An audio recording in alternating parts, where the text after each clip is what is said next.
Good morning. This is Sunday, January 14th.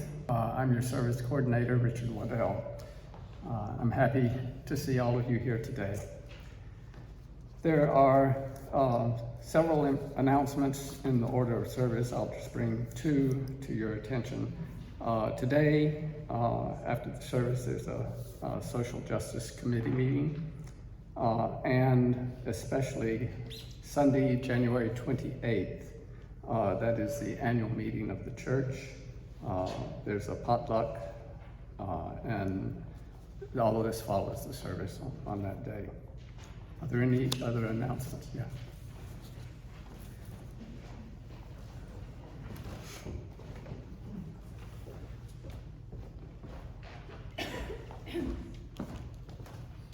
Good morning. I just found out yesterday that there will be a Change the World Kids dinner this coming Wednesday night. It's their anti-cabin fever dinner series, starting up now down in the social hall. I think 5 o'clock, I'm not sure, but I will put a note out on the listserv to everybody, the North Chapel listserv, and if you're not on that list, come and see me. I'll put you on there. And I hope we have a really good turnout. The kids are cooking this time. There's no special chef. So it should be really interesting. See you there. I'd like to acknowledge John Atwood, who is standing in for Diane today for wonderful music. The opening words are by John Wolfe. There is only one reason for joining a UU church. That is to support it. You want to support it because it stands against superstition and fear, because it points to what's noblest and the best in human life, because it is open to people of whatever race, creed, color, or national origin. You want to support a UU church because it has a free pulpit, because you can hear ideas expressed there, which would cost any other minister their job. You want to support it because it is a place where children can come without being saddled with guilt or terrified of some celestial peeping Tom, where they can learn that religion is for joy, comfort, and gratitude and love. You want to support it because it is a place where walls between people are torn down rather than built up. Because it is a place for the religious displaced persons of our time, the refugees from mixed marriages, the unwanted free thinkers, and those who insist against orthodoxy that they must work out their own beliefs. You want to support a Unitarian Universalist church because it is more concerned with human beings than with dogmas, because it searches for the holy rather than dwells upon the depraved, because it calls no one a sinner, yet knows how deep is the struggle and how great is the hunger for what is good. You want to support a Unitarian Universalist church because it can laugh, because it insults neither your intelligence nor your conscience, and because it calls you to worship what is truly worth your sacrifice.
Hi, everybody. We're going to do a little technical check over here. So I can see me, but yes, it does need to get up a little higher here, because otherwise it... There we go. And it's already left on. Okay. So I'm going to move, if I can, I'm going to move it just a little bit this way. That way you won't be bumped. Yeah, my good side, right? Okay. For those of you who don't know me, I'm Kevin Geiger. I live up in North Pomfret, and I'm your church moderator, so come to the meeting in 2 weeks so we can have our annual meeting. Light. A candle in the darkness is such a quintessential image. A spot of light in the dark, a small touch of heat in a large cold space. But candles blow out. They don't work when wet. Where are you when the light goes out? My wife likes to hike, as we most recently did on New Year's Eve. We hiked up the carriage path from Billings Farm up to the top of Mount Tom. This is a trail I have taken many times, perhaps you have. And so I had a pretty good idea of what to expect and where I was along the way. Still, I had never done it in the dark. Did I forget to mention that you wanted to do it at night? We started well after sunset. Now, we've been married a while, so this was not the first night hike we have done. I resist. I am a man of many flashlights. I can easily think of at least 14, and I'm not kidding, 14 in my house. So we had headlamps with us, but that is no fun, or so I have been told. So we left them off. This is not so bad, I thought. If you stay in the dark a bit, your eyes adjust. As we tramped along, our eyes did get better, and the night was not pitch black after all. We could see the lightness of the path underneath us compared to the forest around us. We could hear and feel when we trod on the well-worn gravel or started to stray to the leafy edge.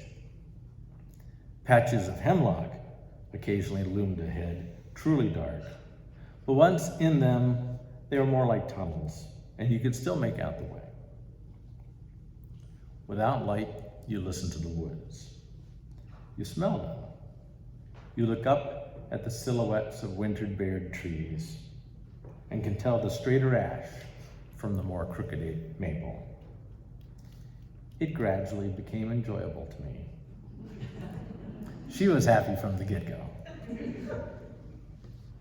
We made it to the top without trouble, and it is pretty bright up underneath that star with all of its lights. She sang Twinkle, Twinkle, Little Star. And just to channel Leon for a moment, let's do that. Twinkle, twinkle, little star. Very good. That's as far as I'll go. All right. And we looked at the lights of the town below. It was very pretty. And then we headed back down. I showed her the red light on our headlights, the red light option, so we could see and have some night vision. And that way we went a little faster, as we needed to get down before they locked our car in. And the night was growing cold. That is a bit of story to remind us that the dark can be okay, that we miss a lot if we have too much light, and that sometimes the light we may be to each other is not bright at all, but company in the dark. There are times that are too dark, though. I got caught out canoeing a river once after dark, not with my wife. And that is not so much fun. No white water, thank goodness, but you really do not want to dump the boat. You can hear the rocks or tree strainers ahead on the bends, but that is about it. I also did a caving trip years ago in college, and that is dark, dark. We had headlamps, not electric ones, but acetylene miner's torches, if you've ever seen those things on our heads, which have a little flame They're not very bright, and they'll burn your wrists if you're not careful ascending a rope. I guess their strength is they last a long time, and they work even better when wet.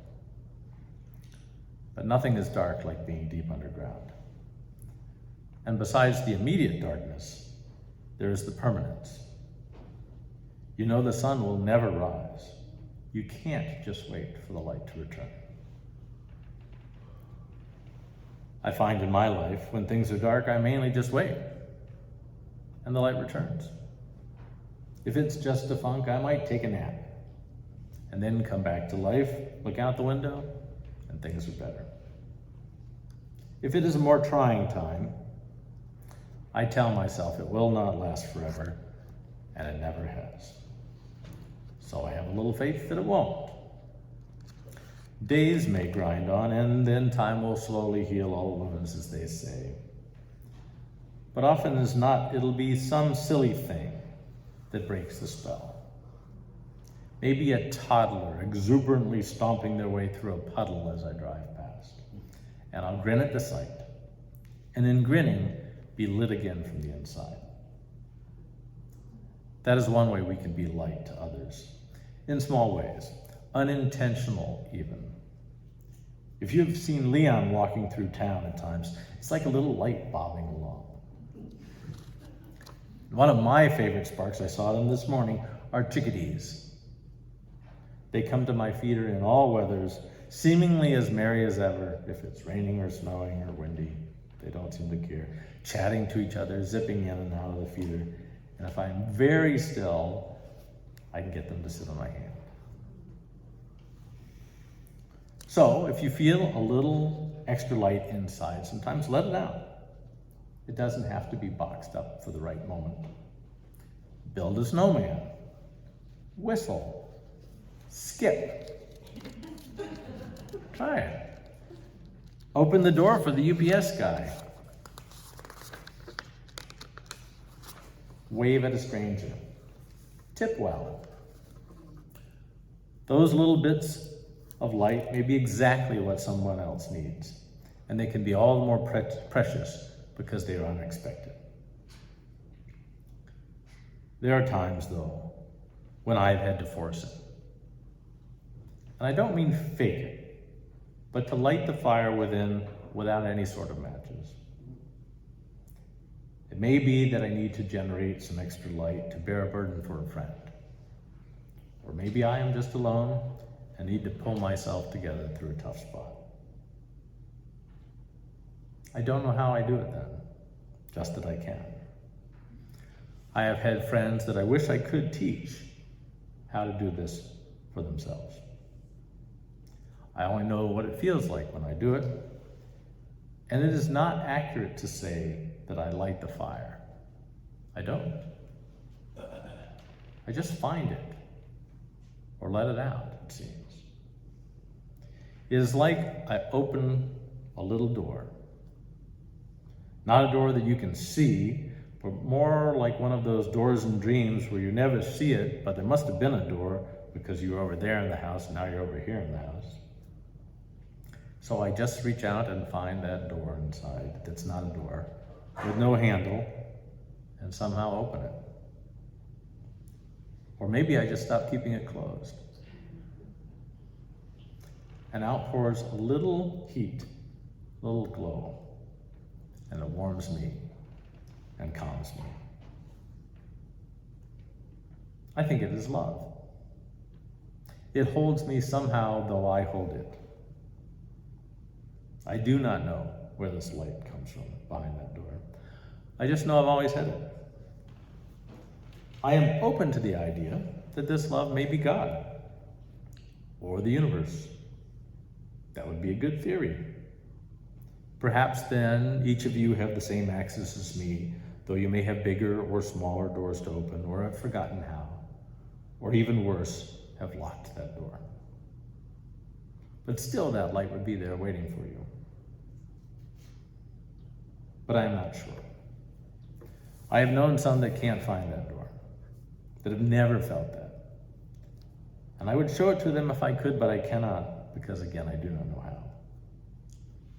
All I can do is give them love from the outside, but I cannot light it from within them. My other theory is that that love must have come from my parents, which I understand are part of the universe and could even be a form of God, but don't get me off track.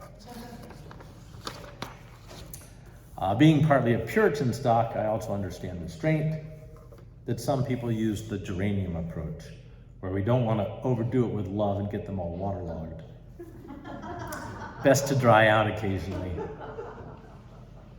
But love can still seep in many ways. My guess is that they kept pouring love into me as a small child, most likely when I was a sleeping angel, versus the hectic pigpen of my early years. When I was 4 or so, my mother so often used the word dirty when pointing at me in astonishment at how I had become disheveled, that my younger toddler brother Tom thought that was my name. He could name my older brother Bob just fine. Bob, Mommy, Daddy, Doity. That was me. Anyway, the love was given, and I think it kind of soaked into my bedrock. So now my guess is some sort of magma in my depths that I can somehow tap for geothermal energy. I truly hope that you have been given such an inner light and that you can give it to others. Be it back to your parents, or close friends, or to parents or your children. And you don't need to wait for when they need it. You don't need to gush about it, just gently drip it on them when they're sleeping, or in little bits and hugs, in mugs of tea, in $20 bills for the road because you never know, and letting them wear your comfy pants around the house, which my daughter likes to do. Sometimes, though, I do feel like pouring it on, not on a person, but for a cause. I feel like letting that light out in some sort of bonfire or laser beam. I've gotten that feeling at concerts and a few times at protests, where you feel the light burgeoning inside and then outside and then all around, and where you no longer carry the light but are in light. It is a fine line between such overwhelming light that unites the people together in joy, or unites one group against another, where you want to use it to burn through ignorance or hate or simply whatever divides. That is a glorious and terrible light, and it is not always one of love. We have to be careful with that kind of light. Sometimes we need it, but that is not always a fire that can be stopped. Trust me, I have been a professional firefighter, and there are wildfires where you just get out of the way. Maybe that is why some of us keep our light in check. We are afraid that if we let it out, it will get in the dry grass of bottled up emotions and burn us. It will be both love and hate all tangled together, and we'll get it wrong, and it won't come out right. It will be too bright. But I think we're more like a ponderosa forest, which needs fire, where a little fire burns off the undergrowth and releases the seeds, where what feels a little dangerous is actually healthy and keeps the infernos at bay. So don't be afraid of the fire. Let the love inside out so that that door does not get rusty. Let it out in odd moments and as a gift to strangers, just for practice. But hike in the darkness too, and keep the light in your pocket to see more clearly into the shadowy spaces. And buy a flashlight, or 3.